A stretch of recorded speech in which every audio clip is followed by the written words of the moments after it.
जिस भी धर्म को आप मानते हैं, जिस धर्म का पहनावा पहनते हैं, क्या वाकई आप उस धर्म के अनुसार चलते हैं? यह सत्संग में आके समझाती है। धर्म कहते हैं इंसान के लिए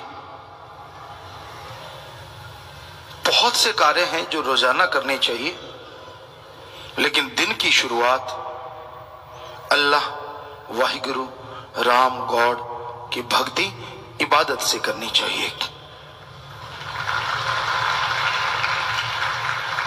हिंदू धर्म में सुबह का समय 2 से 5, जिसे ब्रह्म मुहूर्त कहा गया, सिख धर्म में इसी समय को अमृत वेला कहा गया, इस्लाम धर्म में इसी समय को बांगे वक्त या फर्ज कहा गया, इंग्लिश फकीर इसी समय को द गॉड्स प्रे टाइम कहा गया, और नासा साइंस के अंदर इसी समय को कहता है इसमें ऑक्सीजन प्योर और मोर होती है। अगर मेडिटेशन करोगे तो विल पावर जल्दी बढ़ेगा, सक्सेस आपके कदम चूमेगी।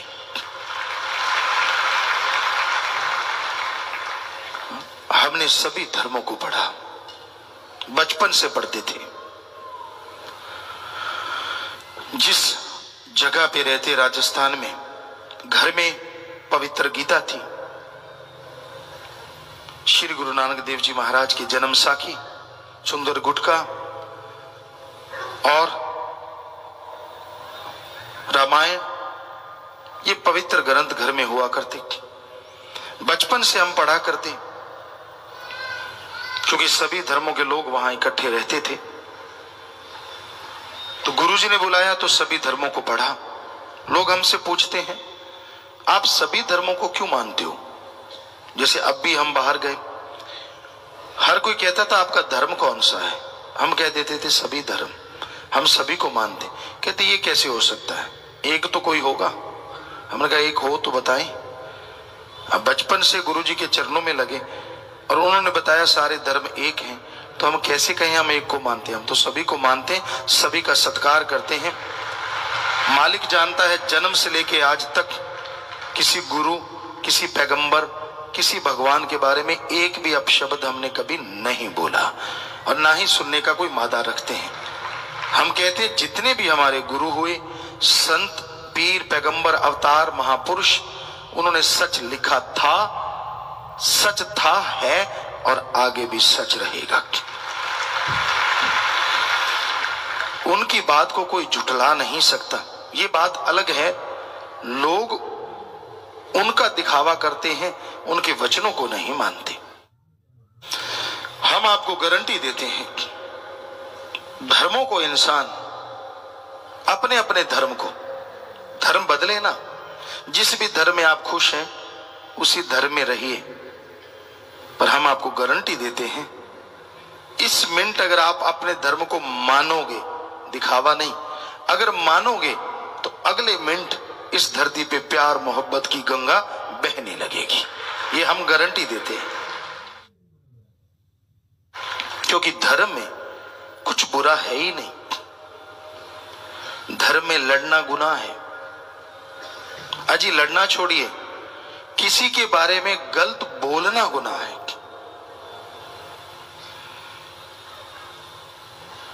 आप मां बाप को बुरा कहते हैं, उनकी निंदा करते हैं, अपने दादा की, दादी की निंदा करते हैं।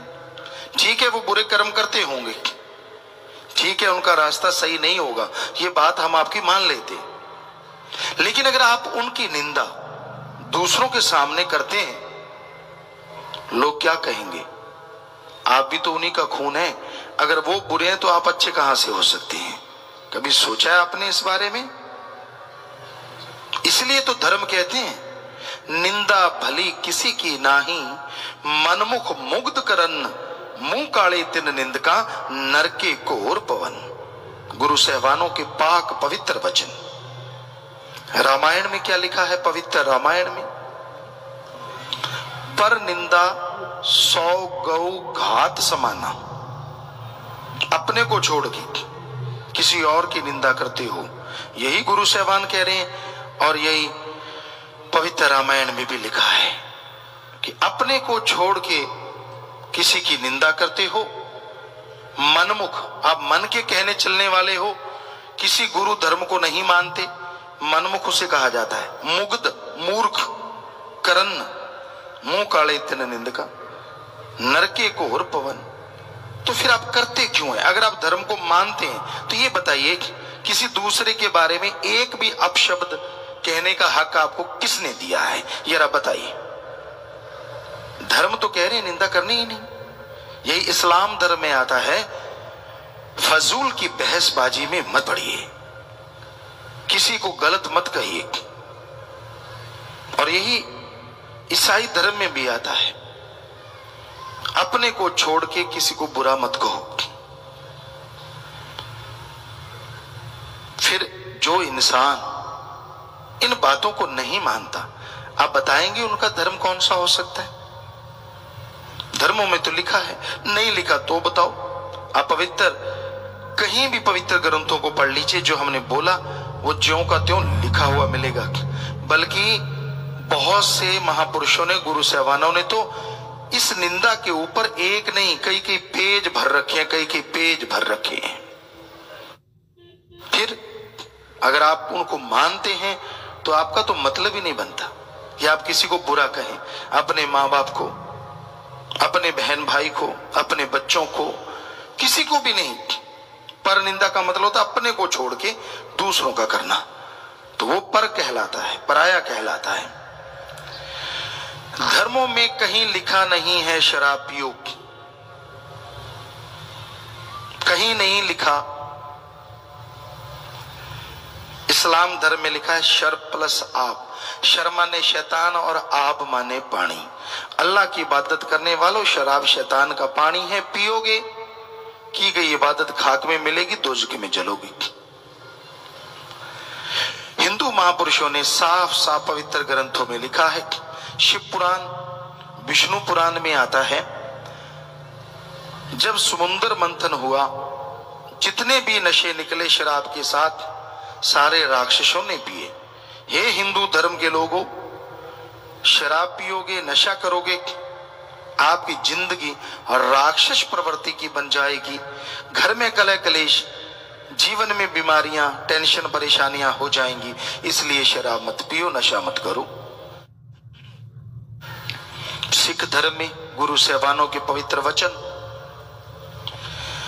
पोस्त भंग अफीम मद नशा उतर जाए प्रभात, नाम खुमारी नानका चढ़ी रहे दिन रात।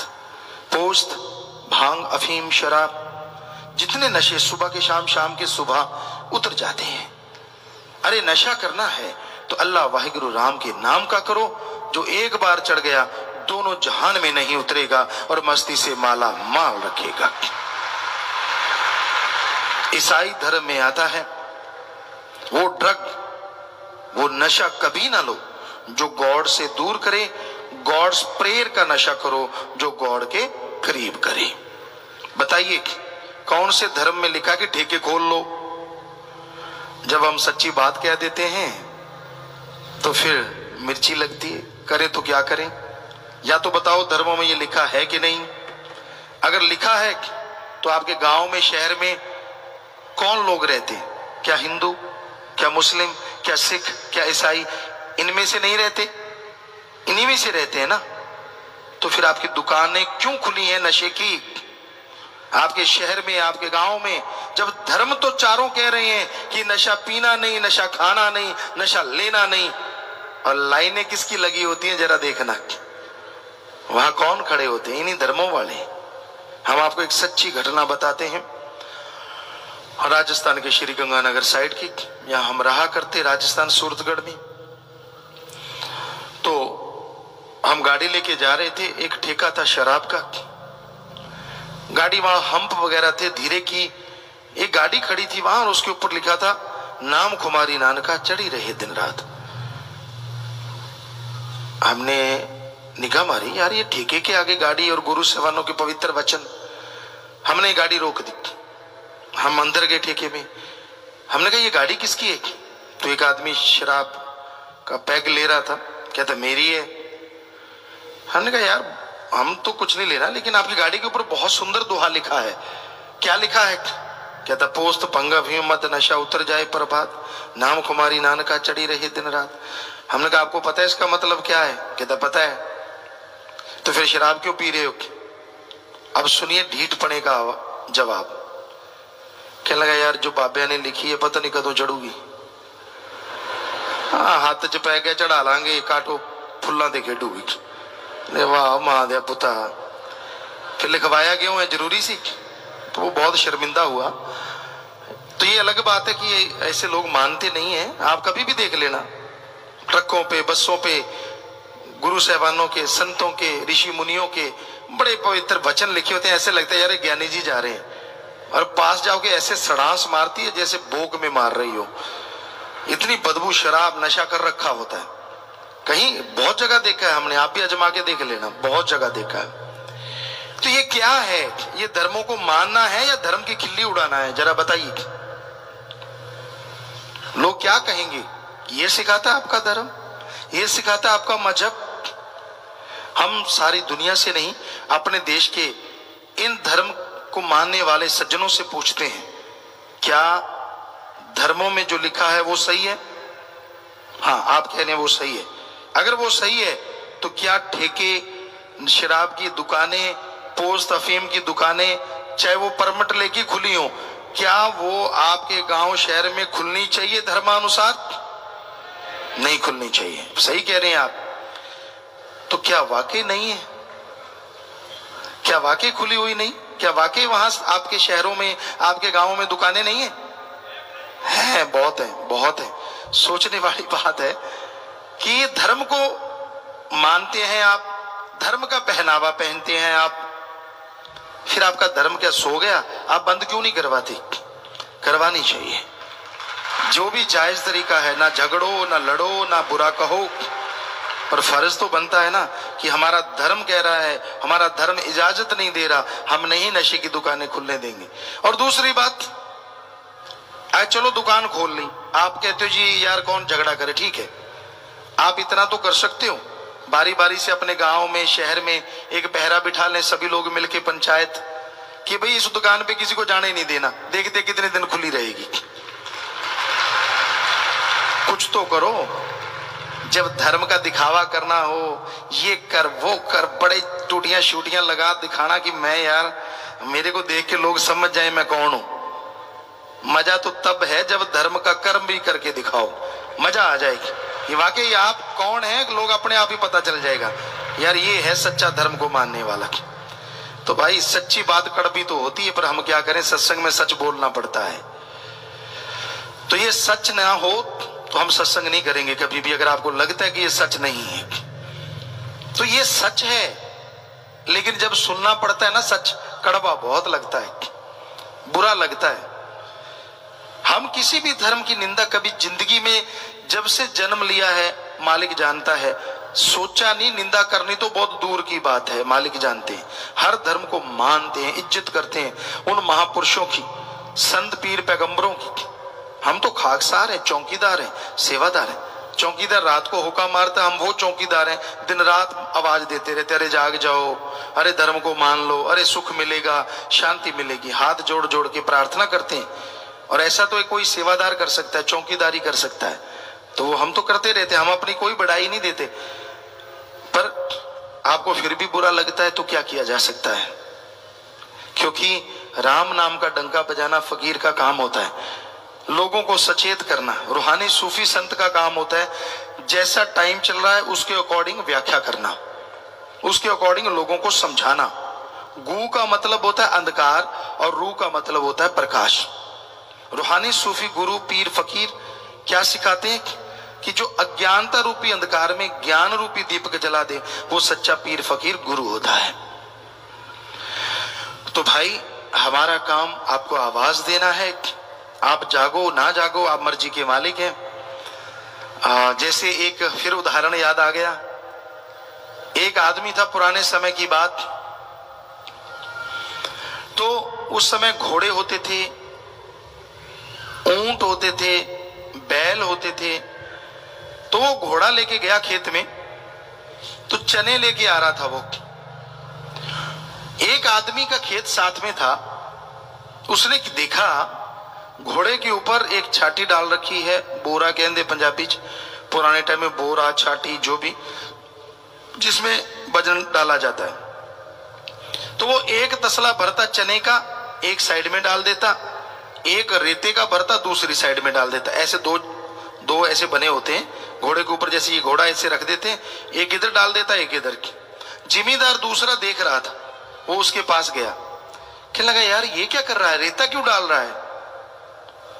कहता मैं वजन बराबर कर रहा हूं, इधर चने डालूंगा 2 मन, इधर बराबर रेत डालूंगा ताकि बैलेंस रहे, नहीं तो वो गिर जाता है। सब लोग जानते हैं पुराने, अगर वो एक साइड ज्यादा हो जाए तो गिर जाता है। पंजाबी जी कहें तो कहना मैं वजन सामा कर रहे हैं। तो उसने, जिमीदार ने कहा यार तू ऐसे करना, एक चनों का तसला इधर डाल, दूसरा चने का तसला उधर डाल दे, 2 मन लेके जा, 4 मन बोझ क्यों उठवाता है घोड़े से? आगे से पता जिमीदार क्या कहता, घोड़ा किसका? वो जिमीदार कहता तेरा। चने किसके? कहता वो भी तेरे। कहता फिर मैं जैसे मर्जी डालू, मेरी मर्जी। तो आजकल के ऐसे घोड़े वाले हैं, कुछ भी सिखा लो उनको, कुछ भी समझा दो, कहता मैं तो ऐसे करूंगा, मेरी मर्जी। तो भाई मर्जी तो तेरी, पर बताना तो फकीर का फर्ज होता है कि सही रास्ते पे चलिए। आप सेवा कीजिए, घर से शुरुआत कीजिए अपने माँ बाप की। और माँ बाप जो बुजुर्ग बैठे हैं यहाँ, उनका फर्ज है बच्चों को सलाह जरूर दो, पर टांग मत अड़ाओ। उनको बोल दो आपने बहुत मेहनत की है, आपने हिम्मत की है, उनके लिए जो कमाया ठीक है, जो बनाया ठीक है, कि भाई तेरे को मेरे तजुर्बे की जरूरत पड़े तो बताऊंगा मैं, तू गलत चलेगा तो भी बता दूंगा। आगे वो माने ना माने उनकी मर्जी, ठोकर खा के मान लेंगे। लेकिन अगर आप जबरदस्ती करोगे तो हो सकता है फिर अनाथ आश्रम में आपको भेज दें। और बच्चों को चाहिए कि वो बुजुर्गों का सत्कार करें। अरे जन्मदाता है आपके, क्या हो गया अगर किसी भाई बहन को अपने बुजुर्गों का टट्टी पेशाब उठाना पड़ गया? वो समय भूल गए जब बचपन में वो आपका टट्टी पेशाब सब उठाया करते थे? क्या हो गया अगर 2-4 दिन आपको उठाना पड़ गया तो? हमारी यही संस्कृति है, हमारा यही धर्म सारी दुनिया में नंबर 1 है, हमारे सारे धर्म, क्योंकि इसमें ऐसी शिक्षा दी जाती है जो दुनिया में कहीं भी नहीं। एक बार काफी देशों के लोग आए, कहते गुरुजी आपके जो धर्म है, हिंदू मुस्लिम सिख ईसाई, इसमें ऐसा क्या है? हमारी संस्कृति बढ़िया है, आपकी संस्कृति किसी काम की नहीं। हमने कहा हमारे धर्मों की अगर ABCD भी सुना देना आपको, आपकी गिग्गी बच जाएगी। कहते कैसे? हमने कहा आपको धर्मों की A सुनाते हैं, B फिर सुनाएंगे। कहते सुनाओ। हमने हमारे धर्मों की A ये है कि जब बच्चा छोटा होता है, बिल्कुल छोटा सा जन्म लेता है, और जब तक वो पैरों पे खड़ा नहीं होता तब तक उसके माँ बाप केयर टेकर होते हैं, उसकी संभाल फूलों की तरह करते हैं, उसमें ध्यान रखते हैं। और जब माँ बाप बूढ़े हो जाते हैं, उनको सहारे की जरूरत पड़ती है, तो हमारे धर्म कहते हैं वो नौजवान बच्चे अपने बुजुर्गों को फूलों की तरह रखते हैं, उनकी वैसे केयर टेकर बन जाते हैं, वैसे संभाल करते हैं। आप लोगों के देशों में क्या ऐसी रीत है? सभी कहने लगे नहीं गुरुजी ये तो कमाल है। हमने कहा अभी तो A ही सुनाया है, B कभी फिर सुनाएंगे। A से ही आप हिल गए, तो वो मान गए कि आपकी संस्कृति जैसी है ऐसी दुनिया में किधर भी नहीं। और हमारे बारे उनकी संस्कृति लाने की तैयारी में है, नंगे रहेंगे, ऐसे रहेंगे, ये होना चाहिए, वो होना चाहिए। अरे क्यों? जब हमारी संस्कृति इतनी रिच है, इतनी महान है, हमारे गुरु पीर पैगंबर महापुरुषों की देन है, हम क्यों किसी की नकल करें? बल्कि उनको मोल्ड करें कि वो हमारी संस्कृति को अपनाए, ताकि पूरी दुनिया का ये भारत देश हमारे धर्म गुरु बन जाए। तो यही हकीकत है, पहले हम अपनाएं अपने धर्मों को, पहले हम चलें उनके अकॉर्डिंग, फिर ही दुनिया के लोग अनुसरण करेंगे ना। तो तो कभी भी अपने माँ बाप की, अपने बहन भाई की, अपने बच्चों की निंदा मत किया करो। कई बुजुर्ग लग जाते हैं, मेरा तो बेकार, मेरा तो फलां, मेरा तो धिंकड़। ठीक है, आप गुबार निकाल रहे हैं, वो नहाते टाइम भी निकाल सकते हो, टॉयलेट में जाके भी निकाल सकते हो। कई बच्चे पत्रिका पढ़ते ही हैं वहां बैठ के, तो आप उसकी बजाय वहां गुबार निकाल सकते हो, कम से कम कुछ सुनेगा तो नहीं, आप हल्के हो जाएंगे। लेकिन दूसरों को अगर आप अपने बच्चों की भी निंदा करते हैं तो लोग कहेंगे यार हम क्या करें, आपका ही खून है, फिर क्या जवाब है आपके पास। तो ठीक है, उनको, वो बिगड़ गए हैं, गलत रास्ते पे चल रहे हैं, मानी बात, आप सही हैं, लेकिन गाते फिरने से वो सुधरेंगे नहीं, बल्कि उनको सुधारने के लिए आप प्यार से, मोहब्बत से प्रयास कीजिए, तो यकीनन वो चेंज होंगे, यकीनन उनमें बदलाव आएंगे। तो कभी किसी को बुरा ना कहा करें, ना अपनों को ना दूसरों को, क्योंकि दूसरों की तरफ यूं उंगली उठाते हो, एक उंगली किसी और की तरफ, 3 उंगलियां खुद की तरफ उठ जाती हैं। कि जो दूसरों को बुरा कहते हो, क्या आपने जिंदगी में कोई बुराई नहीं की? अगर आपने की है तो फिर दूसरों को बुरा कहने का हक आपको किसने दिया है? ये सिखाते हैं हमारे धर्म। जो चीज आदमी गाता है वो चली जाती है, जो चीज आदमी दूसरों की गाता है वो अंदर आ जाती है। यानी खुद की जो गाओगे वो अंदर से चली जाएगी, दूसरों की गाओगे तो वो अंदर आ जाएगी। इसलिए दूसरों में गुण देखो और उनको गाओ तो वो आपके अंदर आ जाएंगे, और खुद के अवगुण गाओ ताकि वो चले जाएंगे और आप गुणवान बन जाओगे। अल्लाह वाहिगुरु मालिक की दरगाह में खुशियां लोगे, इस धरती पे स्वर्ग जन्नत से बढ़ के नजारे लूटोगे, मालिक के रहमो करम के हकदार बन जाओगे। सो बताना हमारा फर्ज, हाथ जोड़ के विनती करना हमारा फर्ज, आगे मानना, अपनाना, ना अपनाना वो आपकी मर्जी। सो फकीरों का काम बताना होता है, बड़े भागों से मिलता है। मालिक की कृपा हुई, उसका रहमो करम हुआ तो यह मनुष्य जन्म मिला, और इस मनुष्य जन्म में अगर इंसान सुमरन करे, सबका भला सोचे, भला करे, तो मालिक की दया में रहमत को पा सकता है। वरना जन्म जन्मों के पाप कर्मों को भोगता हुआ, दुख परेशान मुसीबत में उलझा हुआ इंसान और दुखी होता रहता है। तो अगर आप परम पिता परमात्मा को पाना चाहते हैं, उसकी दया में रहमत के लायक अपने आप को बनाना चाहते हैं, तो यह जरूरी है आप मालिक के नाम का सुमरन किया करो, क्योंकि उसके सुमरन के बिना आपका गम, चिंता, टेंशन, बीमारियां दूर नहीं हो सकती। अगर सच्चे दिल से कोई भक्ति करे, सच्चे दिल से मालिक का नाम का जाप करे, उसे ना अंदर कमी रहती है ना बाहर कमी रहती है।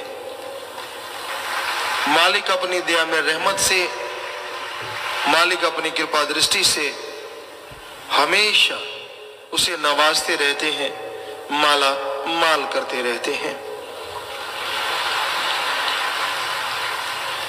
तो सुमरन के साथ साथ सेवा भी करो। हर टाइम आप अपने शरीर के लिए, अपने आप के लिए दिन रात लगे रहते हो, दिन रात खोए रहते हो। कभी ये टाइम भी निकालो कि आप मालिक की औलाद का भी भला करो। सत्संग में जीव जब चल के आता है तो संत पीर फकीर उसे समझाते हैं कि भाई दिन रात आप अपने परिवार के लिए खोए रहते हो, मारो मार करते रहते हो, अपने कर्तव्य का निर्वाह करना ये गलत नहीं है। बाल बच्चे पैदा किए हैं तो उनका पालन पोषण करना तो जायज है, लेकिन उसके लिए कड़ा परिश्रम करो, मेहनत, हक हलाल की रोजी रोटी खाओ, किसी का हक मार के ना खाओ।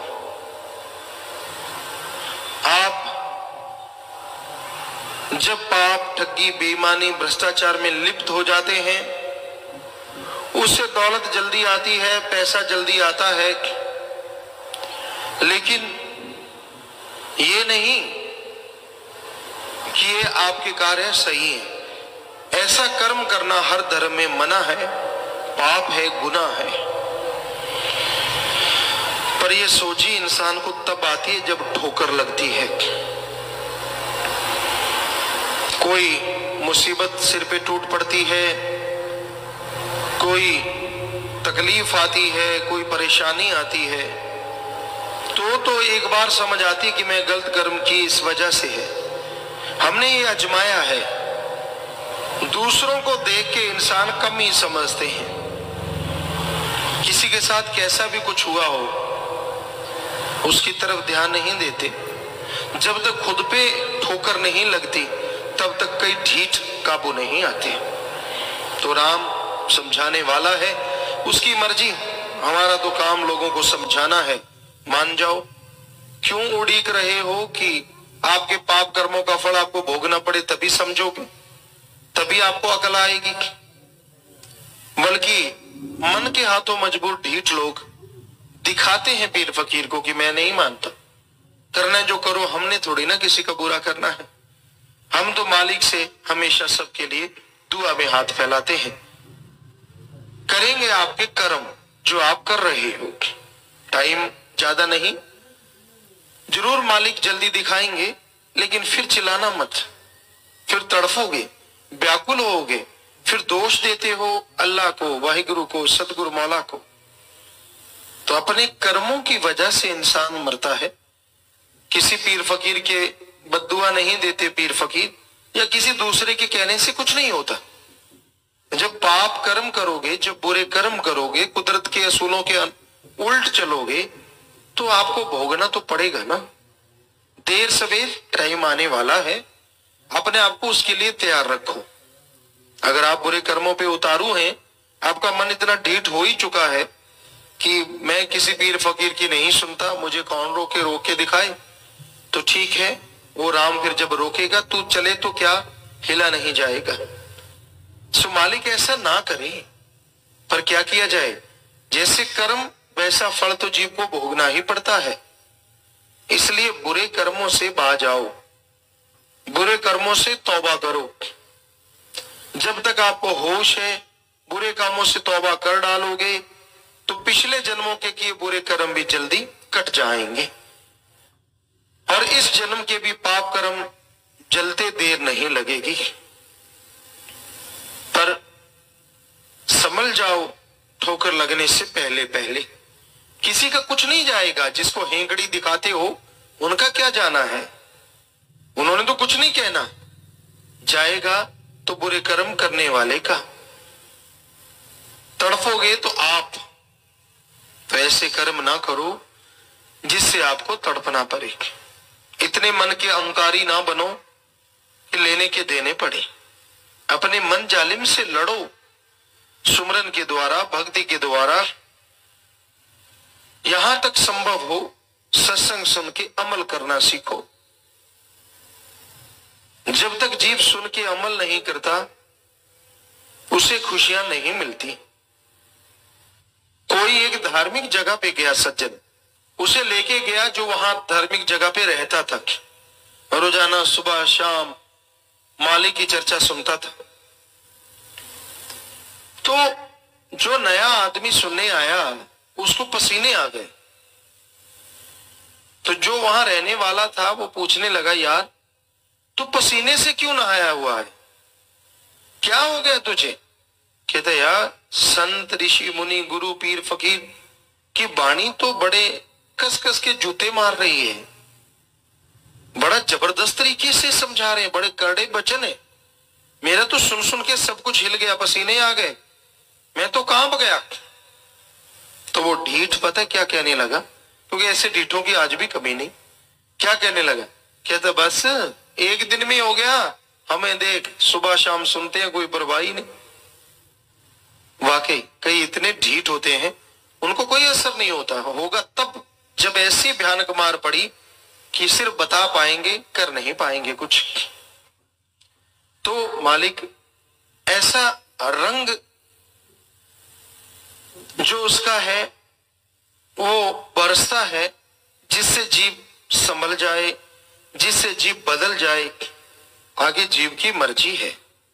अगर उसको अपनी ईगो, अपना अहंकार, अपनी खुदी, मन की बातें ही पसंद है तो यकीन मानो आने वाले टाइम में मार पड़ने वाली है।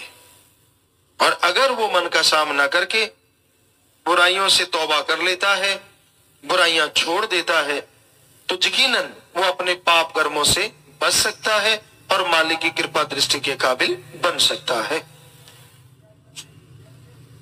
तो ये तो इंसान के ऊपर निर्भर है, क्या वो सत्संग सुन के उस पे अमल करेगा?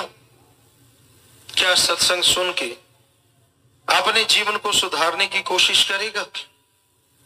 अगर सुन के अमल करे, अपने आप को सुधारने की कोशिश करे, तो ये हो नहीं सकता जीव ना सुधरे।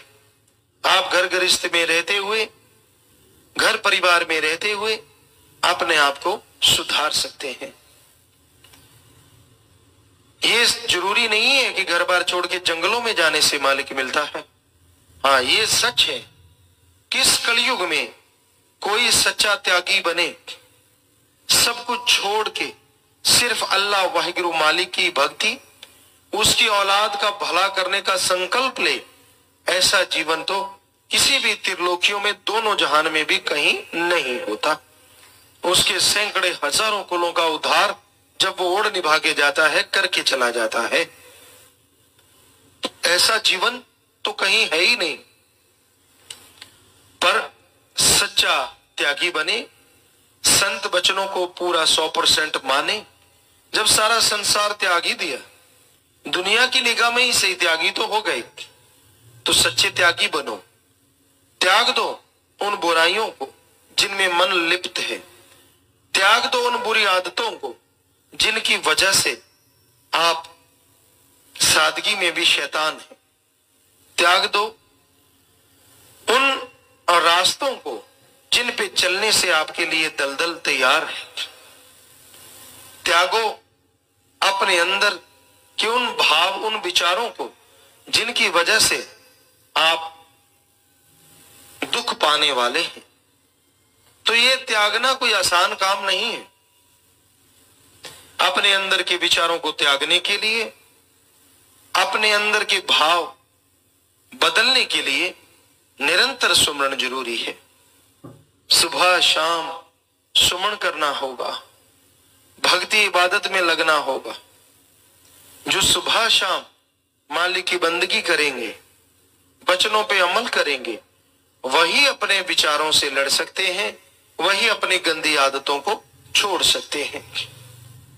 जो अमल नहीं करते, सिर्फ बातों की करके खाते हैं, उनका मन कभी काबू नहीं आता। किसी को बात करके सुना देना या अलग तरह का कुछ पहनावा करके दिखा देना, या अपने आप को ये दिखाना मैं बड़ा अणख वाला हूं, बड़ा गैरत, लानते से अणख वाले पे और लानते सी जननी पे। अगर आप में अणख है तो अपने बुरे विचारों से लड़के दिखाओ, अगर आप में गैरत है तो अपनी बुराइयां छोड़ के दिखाओ, मान जाएंगे आप बहादुर हैं, योद्धा हैं। सिर्फ बातों से कुछ नहीं होता। बड़े बड़ों को हमने आसमान तोड़ते देखा है, मैं ये कर दूं, मैं वो कर दूं, और मन के हाथों इतने मजबूर होते हैं, किसी गुरु पीर फकीर की नहीं मानती, और आने वाले दुख को बुलाते आ बैल मुझे मार। तो भाई इस कलयुग में आज का समय कुछ ऐसा है, आज का दौर ऐसा है, संतों की, गुरु की बात अच्छी नहीं लगती। मन और मनमते लोगों की बातों के पीछे लोग पागल हुए फिरते हैं, अपनी अकल का इस्तेमाल नहीं करते। बेअकले लोगों ने अकल निकाल रखी है, मनमते लोगों ने आत्मा के विचारों को तिलांजलि दे रखी है, और उसी के पीछे लग के लोग खुद गुमराह है। आप अगर दुखी हैं तो अपने कर्मों की वजह से, किसी और की वजह से दुखी नहीं है। अपने कर्म बुरे करने छोड़ दो तो आपका दुख भी दूर होता जाएगा। पर आप बुरे कर्म करना छोड़ते नहीं, एक बुरा कर्म किया, तौबा कर लेते हैं, अगला बुरा कर्म करने की सोच लेते हैं। तो ये ठीक नहीं है, क्योंकि मन का तो काम ही झांसे देना है। जैसे जैसे बुरे कर्म करते जाओगे, आपके बेड़ी में बट्टे डलते जाएं, आप बुराई के नुमाइंदे बनते जाएंगे और आपके घर में से प्यार मोहब्बत सब दूर होगा। आपके अंतःकरण से मालिक की खुशियां गायब हो जाएंगी। आप दुखी परेशान होते हुए एक तड़फ उठेंगे, व्याकुल हो जाएंगे और यही सोचेंगे कि कैसे कैसे मालिक की दया में रहमत मिले, कैसे मैं फिर से सुखी हो जाऊं। तो भाई, कैसा भी आपको गम है, कैसी भी चिंता है, कैसी भी बुरी आदतों के आप स्वामी हैं, इन सब से बचने का एकमात्र उपाय राम का नाम है, प्रभु की भक्ति है। राम नाम जप के, मालिक की भक्ति करके आप बुराइयों से बच सकते हैं, गम चिंता परेशानियों से बच सकते हैं और मालिक की दया में रहमत के काबिल बन के जर्रे जर्रे में, कण कण में मालिक के दर्शन कर सकते हैं। कौन इंसान नहीं चाहता कि वो सुखी रहे? हर इंसान की इच्छा होती है वो सुखी रहे, वो परेशान ना हो, गमगीन ना हो। सारे सुख सुविधा के साधन उसके घर में हो। तो इसके लिए एक तो मेहनत करो और एक ईश्वर के नाम का जाप करो। मेहनत करते हुए राम का नाम लेना, अच्छे कामों में मेहनत करो, कड़ा परिश्रम करो, साथ में राम का नाम जपो। तो इसमें जो आप अच्छे कामों में मेहनत कर रहे हैं, मालिक उसमें बरकत जरूर डालेंगे। उस मालिक की कृपा दृष्टि के काबिल मालिक आपको बना डालेगा। तो भाई, यह संभव है कि आप प्रभु के नाम का सुमरन करते हुए अपने जीवन को सुधार सकते हैं। राम नाम का जाप करते हुए आप अपनी बुराइयों पे जीत हासिल कर सकते हैं और बातों से या आपकी अकल से मन काबू नहीं आता। सुमरन ही एकमात्र उपाय है। लगातार किया गया सुमरन मन को रोकता है और अगर आप सुमरन नहीं करते तो मन कभी भी हावी हो सकता है, मन कभी भी आप पे जाल डाल सकता है और आपको उलझा सकता है। तो सुमरन करने के लिए मनुष्य शरीर मिला है ताकि आवागमन से मुक्ति मिल जाए, मन से आप लड़ सको, आवागमन से आजाद हो सको और मालिक के नूरी स्वरूप के दर्शन कण कण में, जर्रे जर्रे में हो, ताकि अंदर बाहर बहारों से आप माला माल हो। सतगुरु मौला रहमो करम की बरसात दोनों जहां में, सभी त्रिलोकियों में निरंतर करते रहते हैं और भाग्यशाली होते हैं जिनको उनका रहमो करम बरसता हुआ नजर आता है। जो रहमो करम को देखते हैं, महसूस करते हैं, उन्हें ही परमानंद की प्राप्ति होती है। बातें करना, दिखावा करना सब फजूल है जब तक मालिक का परमानंद नहीं मिलता। क्या निशानी होती है? कुछ एक निशानियां उन साधकों में नजर आने लगती हैं जो मालिक से बेइंतहा मोहब्बत करते हैं। कभी किसी भी बात पे वो अहंकार नहीं करते, उनके अंदर खुद ही नहीं होती।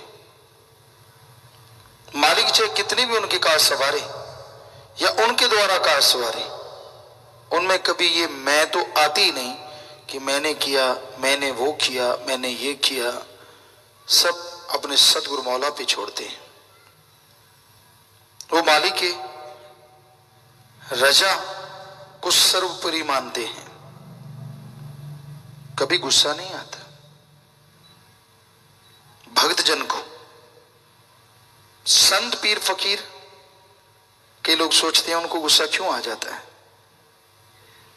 कबीर जी ने लिखा है, संतों का क्रोध दाती है, लोगों का प्यार भी घाती है। क्यों आ जाता है? अब आपको हम एक बात कहते हैं कि आप कोई भी इंसान, आप में से मालिक ऐसी नजर दे दे कुछ घंटे के लिए कि आप जिस आदमी को देखो आपको पता चले कि उसके साथ आने वाले टाइम में क्या होने वाला है। आप उसे समझाएं, हाथ जोड़ें, मिन्नत करें, वो ना माने, पर आपने भला करना ही करना है, आपको ये हुक्म हो कि भला करना ही करना है, तो आपको गुस्सा तो आएगा ही। फिर आप गुस्से में कहेंगे कि तू ऐसा क्यों नहीं, ये वो फला। चलो क्या पता गुस्से में ही कोई मान जाए, मान गया तो मानने वाले का बेड़ा पार। फकीर को थोड़ा यही कह देंगे ये तो गुस्सैल है, क्या फर्क पड़ता है। इसलिए संतों को गुस्सा आता है। कभी कभार किसी बुरे काम के लिए नहीं, पर्सनल अपनी सेवा के लिए लड़ते नहीं, वो कोई बात सख्त अल्फाज, सिख धर्म की पवित्र गुरबानी ले लो, उसमें लिखा हुआ है गुस्से में ही कहिए, सख्त अल्फाज कहिए, जो मर्जी आप कह लीजिए कि जो राम नाम नहीं जपते वो गधे हैं, वो जो खाते हैं वो सूअर की तरह खाते हैं गंदगी। अब इससे सख्त अल्फाज क्या होंगे। बोलते हैं कुत्ते की तरह भौंकते हैं, सोचते हैं सांप की तरह विष घोलते हैं, तो ये सख्त अल्फाज नहीं तो क्या है। तो वो कोई गलत करने के लिए नहीं।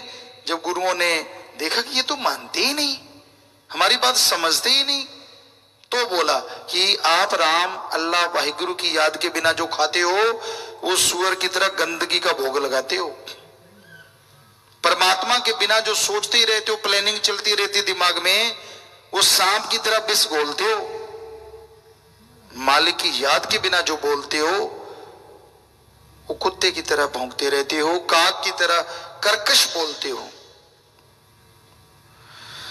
तो गधे की तरह बोझा ढोते हो। अब गधे को कौन सा गोल्ड मेडल देता है कोई, बेचारा सारा दिन लगा रहता है। हमने देखा था, क्योंकि वैसे तो नहीं देखा, देखना पड़ता था। स्कूल में जाते थे, वहां पास में ही जब स्कूल में एंटर होना होता था, पास ही एक कुम्हार भाइयों का घर था, वहां खूब गधे होते थे। सारा दिन उन पे कभी मटके लाद लिए, कभी कच्ची ईंटें ढोली, कभी कुछ कर लिया। शाम को हमारी कई बार 4:30 बजे छुट्टी होती तो उसके गल से रस्सा उतारते देखा और उनको कूड़े करकट का ढेर, जिसे पंजाबी च कहते रूड़ियां, उसपे दुलत्ती झाड़ते देखा, ही और दे दुलत्ती। कोई दाना डाला नहीं देखा हमने तो कभी। कभी चने डाल दिए हों, कभी बिनोड़े डाल दिए हों, ना जी सूखा साखा घास खा के और उसमें लोट पोट होके छलांगे मार के फिर वैसे का वैसा आ जाओ भाई। तो गुरुजी कहते हैं अगर आप राम नाम नहीं जपते, मालिक की भक्ति नहीं करते, किसी का भला नहीं करते, तो गधे की तरह हो। तो इतने सख्त अल्फाज क्यों कहे बताओ। उनको कुछ मिल जाता, अगर कोई मान ले तो क्या होगा, मानने वाले का ही फायदा होगा। इसलिए गुरु संत पीर पैगंबर कभी किसी को बुरा कहते ही नहीं। लगता बुरा जरूर है। आपके शरीर पे आपको पता ना हो कि जख्म है, स्प्रिट ले लो, उसको लगाते जाओ, या जख्म है वहां जलेगा ही जलेगा। तो संतों के वचन तो स्पिरिट है, एंटीबायोटिक। अब अगर आप में कमी है तो लगेगा, नहीं कमी तो नहीं लगेगा, पर लगेगा फिर भी, क्योंकि अच्छे वचन फिर अच्छे लगेंगे। अगर आप में अच्छाई है तो आपको लगेगा यार गुरु संत सही कहते हैं, और अगर आप में कमी है तो आपको नहीं कोई बात थोड़ी है। जब भी सुनते हैं तवा लगा देते हैं। तवा कह लो, चाहे प्लेट कह लो, चाहे कढ़ा कह लो, चाहे तस्तरी कह लो बहुत बड़ी, लगाना तो नहीं छोड़ेंगे। सवाल पैदा ही नहीं होता। ये कैसे हो सकता है कि हम अपनी ड्यूटी छोड़ दें। आप छोड़ सकते हो, आप अपना रास्ता बदल सकते हो, हमें हमारा खस्म नहीं बदलने देगा जो दोनों जहां का दाता है, जिसने अपना रूप बनाया है। हम में तो कोई ताकत नहीं, हम तो कुछ भी नहीं कर सकते। हमने तो साफ लिखा था जब गुरुगद्दी पे भी सदगुरु मौला ने बिठाया, ना हम कुछ कर सके ना ही हम कुछ जान, जो किया कर रहे करेंगे शास्त्र नाम जी, भयो संत ही संत। आप ग्रंथों में पढ़ लो, वो हमारे ही बनाया हुआ शेर है। तो कहने का मतलब सदगुरु मौला ने ही बनवाना, उसने ही सब कुछ करवाना होता है। तो गुरु कैसे छोड़ दे, सच कहना, पर कभी उसको बुरा ना माना करो। आपको लगे संत पीर फकीर ये बात कह रहे हैं, मुझे कह रहे हैं, शांत हो जाओ, किसी को पता ही ना चले, पर तौबा कर लो अकेले में या अपने गुरु के सामने कि हे मेरे मालिक, हे मेरे पीर, हे मेरे रहमत करवाने वाले दाता, आइंदा से मैं ये गुनाह नहीं करूंगा।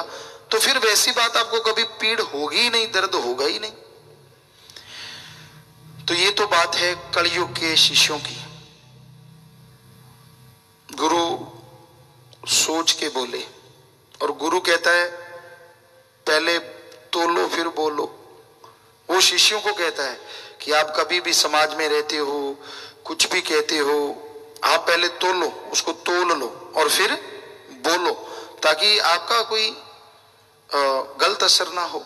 पर आज कलयुग है, आज शिष्य कहते गुरु जी पहले तोलो फिर बोलो, सीधा मत वचन कर देना, देख लो क्या किया जाए। हम तो कहीं बोलते ही नहीं, आप कहते हो हम तो कुछ ही नहीं बोलते, पर क्या करें। साईं मस्ताना जी महाराज भी कहा करते थे कि भाई वो अंदर वाला कहता है बोल, कह, ऐसे कर, हम कौन होते ना करें, फिर हमारी क्या मजाल। तो वो बात है भाई, हमें तो बात कहनी ही पड़ेगी। माइक की क्या ताकत कि हम बोले और माइक आप तक ना पहुंचाए, सेल डाउन हो जाए तो बात लगे। पहुंचा रहा है ना हर बात जो हम बोल रहे हैं, वैसे हम तो माइक हैं, बोल तो सतगुरु मौला रहा है, बात आप तक पहुंचेगी पहुंचेगी। आपको एलर्जी करती है तो मालिक से दुआ करेंगे, आप सुमन करें, एलर्जी बंद हो जाएगी। आपको अच्छी लगती है तो मालिक से दुआ करेंगे, हर बात अच्छी लगने लग जाए, आप इतने अच्छे बन जाओ। हमने तो दुआ ही करनी है, कोई बद्दुआ नहीं देनी। कोई जालसाजी करे, कोई स्कीमें बनाए बैठे हैं लोग, कई तरह की स्कीम बना के, योजना बना के, ऐसे करेंगे फिर ऐसे करेंगे फिर ऐसे करेंगे। वो कसम पहले ही बता देता है कि ये लोग ऐसा कर रहे हैं, पर क्या करें, नाम लेके तो नहीं ना किसी को कुछ कह सकते, शरेआम आपके सामने कह ही रहे हैं। तो ऐसा घोर कलयुग आ गया है, भयानक समय। तो आप इसमें सुमरन करें, भक्ति इबादत करें तो खुशियां मिलेंगी, मालिक की कृपा दृष्टि बरसेगी, मालिक रहमो करम से नवाजेंगे। और जो भक्तजन होते, साधक होते हैं, वो बहसबाजी नहीं करते, अपनी बढ़ाई के लिए चमत्कार नहीं सुनाते। आपने सुने होंगे कैसे लुटिया डूब जाती है उनकी, जो फिर बड़बोले होते हैं। मालिक जब सब कुछ दिखा देता है, ये नहीं दिखाता कि तू बेमुख होगा, ये नहीं दिखाता कि तू अपने पैरों पे कुल्हाड़ी मारेगा, ये नहीं दिखाता कि तू निंदक बनेगा। ये क्यों नहीं दिखाया मालिक ने? फिर बाकी सारी चीजें तो दिखा दी। तो ये सब बकवास होता है, झूठ होता है। कई लोग इतने चालाक चालबाज होते हैं, उन्हें कोई अनुभव नहीं होता रूहानियत का। पर आप में से कोई भी एक दूसरे को अगर ये सुनाए, गुरुजी ने दर्शन दिए, मुझे ये वचन किए, फिर ऐसा हुआ, क्या आप उसको कहोगे झूठा है? नेचुरली नहीं कहोगे। गुरु मालिक वाहिगुरु राम वाली बात पे कोई किसी को झूठा कहता ही नहीं। तो इसलिए जो चालबाज लोग होते हैं वो फायदा उठा लेते हैं, उससे उनके नंबर बढ़ जाते हैं। यार ये तो बहुत बड़ा वक्त है भाई, यार इसको इतने पहले ही पता चल जाता है। अब पूछने वाली बात है कि पहले क्यों नहीं पता चला? बाकी चीजों का तो चलता रहा, ये क्यों नहीं चला? ये किसी को क्यों नहीं बताया? ये तो किसी को नहीं बताया। तो भाई ये सब बकवास होता है। ऐसे लोग कि कभी सुनो ना, अपने पीर मुर्शिदे कामिल की सुनो। चमत्कार आपके साथ भी कदम कदम पे होंगे, अगर दृढ़ यकीन रखोगे, विश्वास रखोगे, सुमरन करते रहोगे। लेकिन उसको जितना अंदर समेटोगे, क्योंकि जो सुमरन के द्वारा चमत्कार होते हैं, जो रूहानियत के चमत्कार होते हैं, उनको जज्ब करते जाओ तो वो बढ़ते चले जाते हैं। वरना मन अहंकार में आ जाता है कि यार मैं भी कोई चीज हूं, मुझे तो कदम कदम पे हो रहा है। लोग और पंप मारते रहते, वाह जी वाह, वाह जी वाह, कोई तो पांव के हाथ लगा, ये कर, वो ये तो बड़ा ऊंचा है, ये नहीं पता अभी खाली लिफाफा है, पता नहीं कब पटाखा बोलेगा।